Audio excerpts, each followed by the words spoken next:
A lot of cliffs for possible blink play. We'll see what Perverted does. He is the purple Protoss player.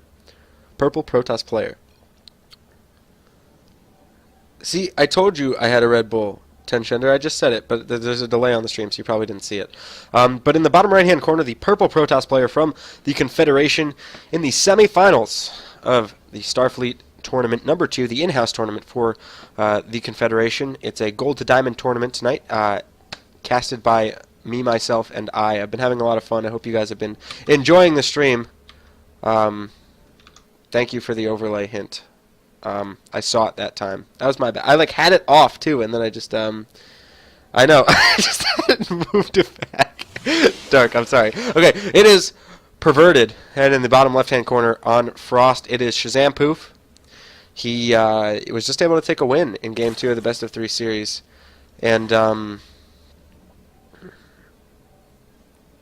I know. I'm sorry. Overlays clearly are not my strong suit. This is the first time I've ever actually casted with multiple overlays, so that's probably the problem.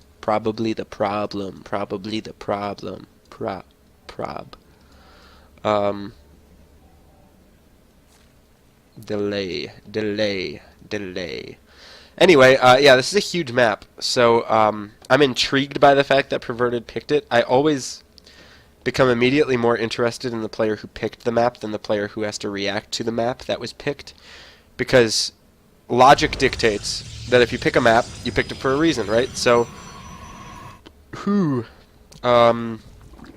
question would be, why? He goes Nexus first, so that's probably one reason. It's a very safe map to do it. Gives himself a nice economic opener. The Zerg player, a lot of times can just go hatch first most of the time and be relatively safe against everything except for super early aggression. Whereas a Protoss player or a Terran player, a lot of the time you kind of have to wait for a 4-player map in order to do something like a Nexus first or a Command Center first or something like that. But the Forge goes down, then the Gateway. Press the overlay button when you get into the game. Dark, you say that like it's so easy. Okay, man? I know I don't have a good excuse. I know. I'm working on it. I'm working on it, man. One day. What's going to happen is one day I'll have someone who pushes that button for me. I'll have an intern. I'll have my own intern. And that'll be the end of that. My button pushing days will be over, man. Over. It's going to be awesome. Have you seen the Cool Whip? Duh. Production. Yeah, I do. D Control N. That's like when games start. I'm like D Control N. Bam. I guess I should add my hotkey for the overlay into that mix as well. That's a good suggestion, Dark. Thank you.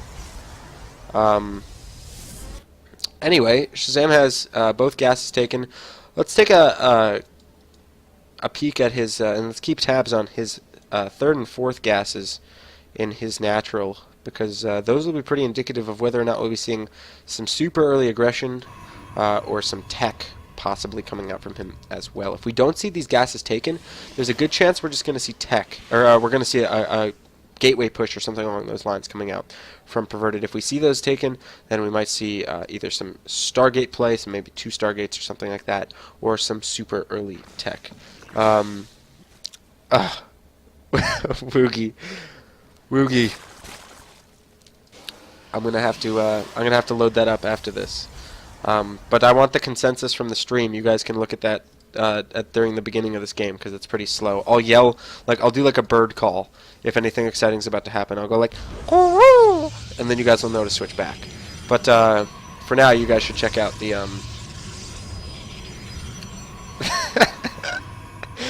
Oh my God, Dark, stop, man. You're distracting me from the game.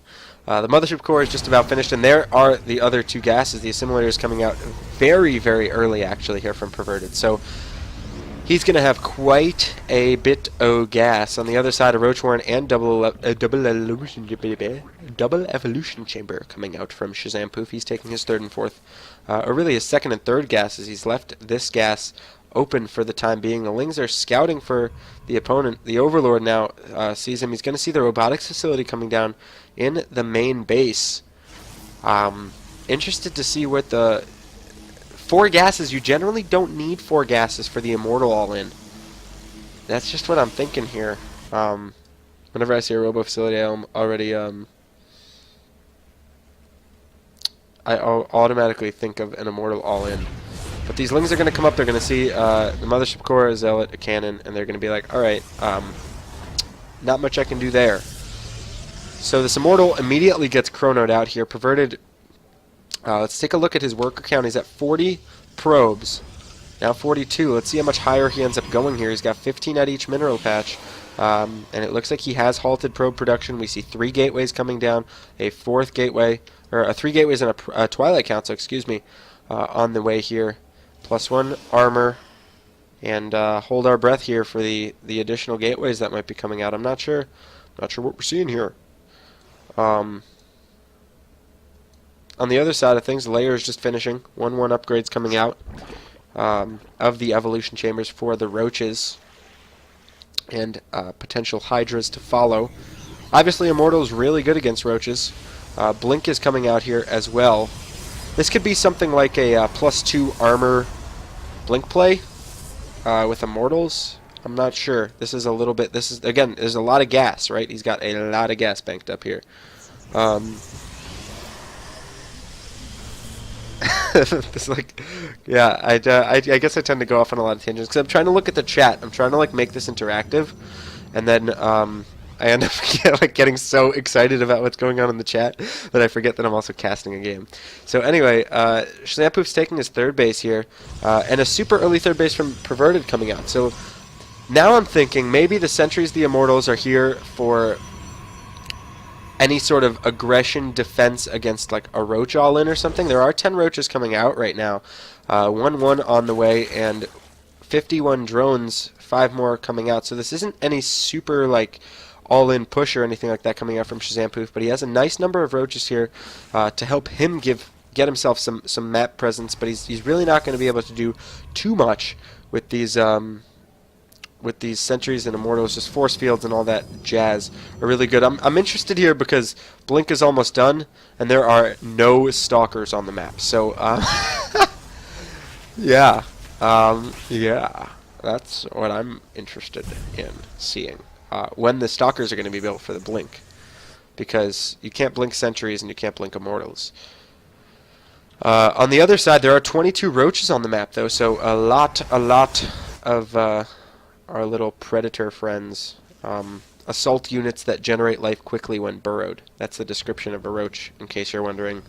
According to Blizzard. Pretty accurate, I think. Some stalkers now being more warped in, so now that Blink is done, there are 4 stalkers on the map. These roaches are going to come along the south side of the map, and yeah, it could be an Immortal Sentry all-in, but I was just confused by the Blink for the stalkers. I had never seen it with Blink for the stalkers, but there's a lot of Immortals, a lot of Sentries, that's for sure. And it is very late, right? And there's a 3rd base, so that's why I'm I'm trying to talk through what I'm seeing. I'm gonna have to play it on my laptop to make sure it's appropriate for stream, because there are some obligations that are. Oh, look at this, guys! The Lyout wants to attack too. The Lyout's like, guys, let me in. I can do it. Trust me. And they're like, bro, get out of here. How do I rotate the camera? I don't know. Either way. That changes the overlay too. Now you guys know my overlay hotkeys. But either way, this hallucinated Phoenix is going to hallucinate damage onto this Overlord. And again, just holding the watchtower here is Perverted. There are 59 probes to 56 drones on the map here. And this base is very safe. These roaches are burrowed here. They're going to try and come in to do some damage, I guess, to possibly also deter Perverted from staying on this watchtower much longer. These Lings are going to come in and they're going to be like, oh man, that's a lot of stuff. These roaches are going to try and focus one Immortal down. Good force field. Block all the roaches in. Are they going to burrow? They probably should. They're not going to. They're actually all going to get picked off. Only 3 of them able to burrow and come down. But this base under fire here, the Mothership Core has enough energy for a photon overcharge. While the attention from Perverted is completely on his units, now a photon overcharge goes down. These units are going to be taken down by these stalkers that are warped in, and now a very menacing army coming in here from Perverted, knocking on the door. 2-1 upgrades for both players here. +2 armor almost in here for Shazam, but is it too little too late? I am not sure. Shazam has enough to hold here. The third base has yet been touched, and Shazam taps out with the GG. Down he goes. And Perverted heads into the finals, guys. He heads into the finals.